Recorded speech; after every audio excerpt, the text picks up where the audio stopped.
हरे कृष्णा, राधे राधे। जन्माष्टमी की बहुत बहुत बहुत सारे शुभकामनाएं। कैसे हैं आप सब लोग? मैं बहुत अच्छी हूँ और जन्माष्टमी की ढेर सारे शुभकामनाओं के साथ आज एक विशेष वीडियो आप लोगों के साथ शेयर कर रही हूँ। आज की वीडियो में मैं बात करूँगी कि सुबह से लेकर रात तक आप जन्माष्टमी में कैसे दिनचर्या रखेंगे अपनी गोपाल जी का। ये एक गाइडेंस वीडियो आप कह सकते हैं, क्योंकि बहुत सारा रिक्वेस्ट आ रहा है। तो देखिए, सबसे पहले सुबह सुबह जल्दी उठ जाइए, अपना नहाना धोना स्नान आदि कर लीजिए, घर का साफ सफाई कर लीजिए, गोपाल जी को नींद से उठाइए, बड़े प्रेम से प्यार से, लल्ला आज तुम्हारा बर्थडे है, ठीक है। गोपाल जी को नींद से उठाइए, बड़े अच्छे से प्रेम से बैठाइए। और आपके पास अगर बाल राधा रानी भी है तो उनकी भी साथ साथ में एक ही तरह का सेवा जन्माष्टमी के दिन ठाकुर जी के साथ ही दो। ये एक कन्फ्यूज़न है, तो ऐसा कोई कन्फ्यूज़न नहीं है। ठाकुर जी के साथ अगर राधा रानी विराजमान है तो फिर एक ही साथ दोनों की सेवा होती है। दोनों को इसके बाद दूध की भोग लगाए, माखन मिश्री के भोग लगा सकते हैं, दूध की भोग लगा सकते हैं। सुबह सुबह बाल भोग कहा जाता है। भोग लगाने के बाद थोड़े देर बाद ठाकुर जी की स्नान की व्यवस्था करें। इस दिन दोनों टाइम आप चाहे तो पंचामृत स्नान करवा सकते हैं, या एक टाइम आप नॉर्मल जैसे स्नान करवाते हैं सवेरे वैसे स्नान कराएं, और रात को जब पूजा होगी तब पंचामृत स्नान कराएं। इस दिन भगवान को माखन मिश्री की भोग अति अवश्य लगाए। घर में थोड़ी सी भी माखन बना ले, और अगर संभव नहीं है तो बाजार से बिना नमक वाले मक्खन ला सकते हैं। भगवान के स्नान के बाद जो भी हेवी पोशाक आप लाए हैं उस हेवी पोशाक को भगवान को परिधान करवाए। बहुत सारे गहने ज्वेलरी वगैरह जो भी लाए हैं बहुत अच्छी तरह से श्रृंगार करें। चंदन का एक टीका लगाए, हाथ में बांसुरी, माथे पे मोर पंख लगाए और ठाकुर जी की प्रिय भोग ठाकुर जी के सामने रखें। इसके बाद ठाकुर जी की आरती करें और सुबह का पूजा आपका कंप्लीट होता है। इसके बाद आप घर में जो भी भोग प्रसाद बनाएंगे उसकी तैयारी करें, और भोग प्रसाद सारे बना ले। लड्डू वगैरह बनाना है, माखन मिश्री बनानी है, जो भी ठाकुर जी के लिए आपने सोच के रखा है उन सभी चीज़ों का तैयारी कर ले। भोग प्रसाद बनाने के बाद घर में इस दिन बहुत ज़्यादा काम रहता है, तो आप अगर टाइम को बहुत ही अच्छी तरह से डिवाइड कर लेंगे तो बहुत अच्छी तरह से आप मैनेज कर पाएंगे। इस दिन आप ज़्यादा से ज़्यादा फलों का भोग भी लगा सकते हैं। इससे अगर आप जैसे 56 भोग नहीं लगा पाते तो कोई बात नहीं, आप 11 भोग लगाए, 21 भोग लगाए, वो भी चलते हैं। और जितने एक भी भोग लगाएंगे तभी भी कोई दिक्कत नहीं है, जितना आप कर पाएंगे उतना करें, ठीक है। अब जो है ना, आप जो मंदिर में जहाँ पे भी आप झांकी लगाओगे, मंदिर में पूजा कर सकते हैं जहाँ आपके घर के मंदिर है, या अलग से कहीं झांकी लगा सकते हैं। तो झांकी को बहुत अच्छी तरह से डेकोरेट कर ले। ठाकुर जी के छोटे छोटे खिलौने के साथ डेकोरेट कर सकते हैं, फूलों से डेकोरेट कर सकते हैं, बैलून से डेकोरेट कर सकते हैं, लाइट से कर सकते हैं। तो जैसा आपके पास अरेंजमेंट है, जो भी सामान आपके पास है, उस हिसाब से आप ठाकुर जी के जहाँ पे भी बैठने की जगह है वहाँ पे अच्छी तरह से डेकोरेट कर ले। एक छोटी सी चौकी यहाँ पे रेडी रखे, पीला कपड़ा उसके ऊपर बिछाए, और इस चौकी के ऊपर हम ठाकुर जी की जन्म करवाएंगे। तो एक छोटी सी जगह आप बना के रखें जिसमें आप ठाकुर जी की जन्म करवाएंगे। इस तरह से पूरी डेकोरेट होने के बाद यहाँ पे झूला भी लगा दीजिए, और ठाकुर जी को झूला इस दिन ज़रूर झुलाया जाता है। तो आप यहाँ पे चाहे तो भोग प्रसाद लगाने के बाद ठाकुर जी को झूला झुला दीजिए। इसके बाद आप शाम की पूजा कर लीजिए। शाम को आप धूप दीप कीजिए, धूप दीप आपको करनी है। फिर आपको जो है ना कुछ भोग प्रसाद भी लगानी है। जैसे घर में लड्डू आया, मिठाई आया, मिठाई तो आप मार्केट का भी लाओगे, अच्छे दुकान से लाना, देखना कोई मतलब जहाँ अच्छे मिठाई मिलती है, क्योंकि जो त्यौहार का दिन है ना, इस दिन बहुत सारा मिलावट भी होते हैं जो सेहत के लिए बिल्कुल ठीक नहीं है। थोड़ी सी सस्ते के चक्कर में ये सब हो जाता है, गड़बड़ हो जाती है। देखो, ये सारी चीज़ें होती है प्रैक्टिकली, इसीलिए मैं बताती हूँ। तो भले ही 2 पैसा ज़्यादा लगे, लेकिन कोई अच्छे दुकान से मिठाई लाना, इससे शरीर एकदम सही रहेगा, कोई ख़राब नहीं होगा, ठाकुर जी को भी थोड़ा शुद्ध भोग लग जाएगा। इसके बाद आप जो है ना खीरे के अंदर ठाकुर जी को रख दीजिए। कैसे जन्म कराने के जो प्रोसेस है वो शुरू कर दीजिए। देखिए, जन्म कैसे करना है, रात की पूजा विधि, संपूर्ण रूप से पूजा कैसे करेंगे, पूरा अपलोडेड है। आप चाहे तो उस वीडियो को देख सकते हैं, मैं कल ही उस वीडियो को डाला है।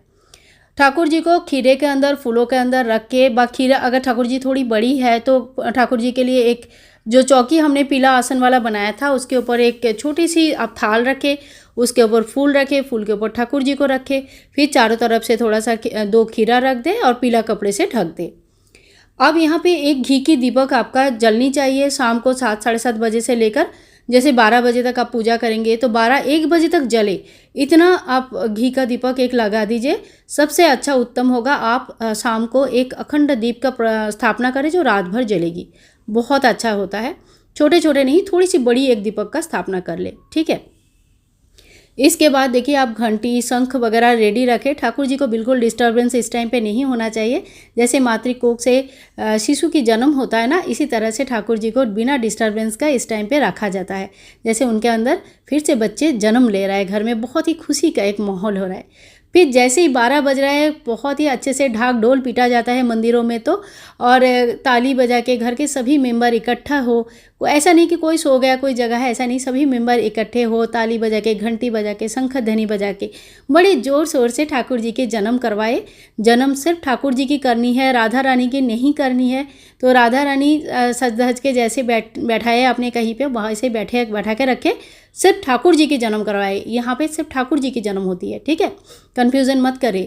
तो इसके बाद जो है ठाकुर जी की जन्म करवाए, और जो खीरा आपने लिया था उस खीरा को जहाँ से डंठल लगा था वहाँ से 1 रुपया का सिक्का से थोड़ा सा छोटा सा टुकड़ा काट ले, और वो टुकड़ा मिट्टी में कहीं दबा सकते हैं नेक्स्ट डे।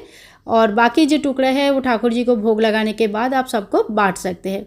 फिर ठाकुर जी की पंचामृत स्नान करवाए, फिर उनको बढ़िया सा श्रृंगार करे, बहुत अच्छी तरह से श्रृंगार करके पूजा करे। षोडोपचार पूजा कर सकते हैं, पंचोपचार पूजा कर सकते हैं, फूल धूप दीप नैवेद्य सुगंधी आदि चढ़ाए, इत्र से मालिश करे ठाकुर जी की। जितना आपसे हो पाता है मन से दिल से ठाकुर जी की सेवा करें।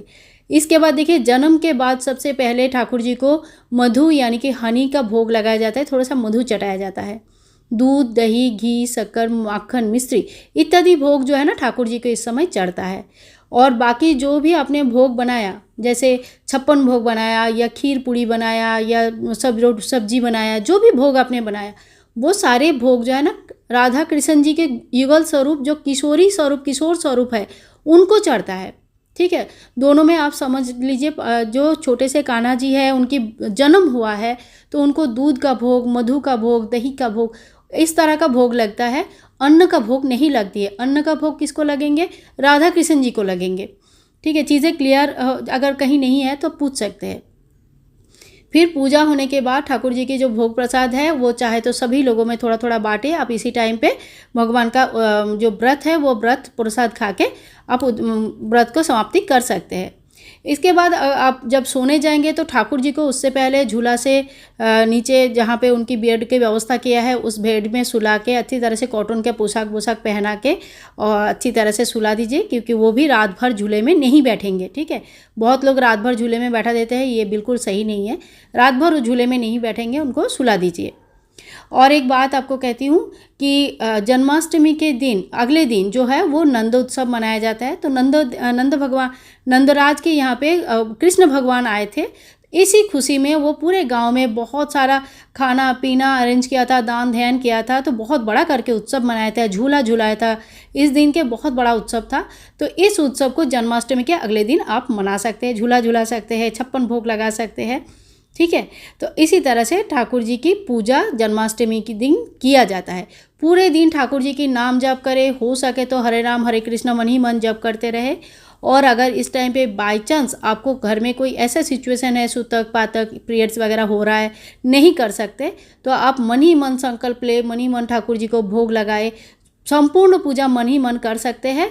और ये जो पूजा आपका छूट गया, जो आप प्रैक्टिकली नहीं कर पाए, ये आप छठी के दिन कर सकते हैं धूमधाम से। छठी के दिन बहुत धूमधाम से पूजा किया जाता है, ठीक है। आप चाहे तो छठी के दिन कर सकते हैं या राधा अष्टमी के दिन भी आप इस पूजा को फिर से सेम प्रोसेस से कर सकते हैं, खाली जन्म कराने की ज़रूरत नहीं है। देखिए हमारे यहाँ पे ना हिंदू शास्त्र में 4 महारात्रियों के बारे में बात की गई है। एक शिवरात्रि है, एक जन्माष्टमी है, एक है दिवाली की रात्रि और एक है होलिका दहन वाली रात्रि। इन 4 महारात्रि बहुत विशेष है, बहुत सारा सिद्धि लाभ होता है। भगवान के नाम जप करने से दान ध्यान पुण्य रात्रि जागरण का बहुत ज़्यादा महत्व है। तो कोशिश करें इस दिन रात्र में 12 बजे ही पूजा करने की। बहुत लोग जो है सवेरे पूजा कर लेते हैं, शाम को पूजा कर लेते हैं। देखिए ऐसा कुछ नहीं, आपके यहाँ पे आप जैसा करते हो ठीक है, लेकिन एक दिन कम से कम अगर नियम के अनुसार आप रात्रि जागरण करोगे, रात्रि में पूजा करोगे, तो ये आपको बहुत ज़्यादा फायदे देने वाली है। और जिनको भी संतान नहीं है, इस दिन आप संतान गोपाल के जो मंत्र है वो पढ़ सकते हैं, किसी पंडित जी से हवन करवा सकते हैं। इसके लिए बहुत ही कारगर उपाय होती है कि जन्माष्टमी के दिन गोपाल जी के लिए पूजन और हवन अगर किसी पंडित जी से आप करवा सकते हैं तो ये बहुत अच्छा रहता है। गोपाल जी के पास आप संकल्प ले सकते हैं कि गोपाल जी को अपने पुत्र बना सकते हैं। इस दिन गोपाल जी, नया गोपाल जी जो घर पर लाते हैं, उनकी स्थापना प्रतिष्ठा भी करते हैं। तो आशा करती हूँ आज के जो वीडियो है इसमें मैंने सुबह से लेकर रात तक पूरी दिन की दिनचर्या आप लोग कैसे रखेंगे, क्या करेंगे, उनकी पूरे दिन की दिनचर्या देने की कोशिश किया है। 56 भोग लगाना चाहते हैं लगा सकते हैं। इजी 56 भोग का कई सारे आइडियाज़ चैनल पे ऑलरेडी है, सर्च करोगे तो मिल जाएगा। कोशिश करूँगी लिंक देने के लिए। तो ये थी आज की पूरी वीडियो जिसमें हम जन्माष्टमी के दिन ठाकुर जी की सेवा नियम बताया है, दिनचर्या बताया है।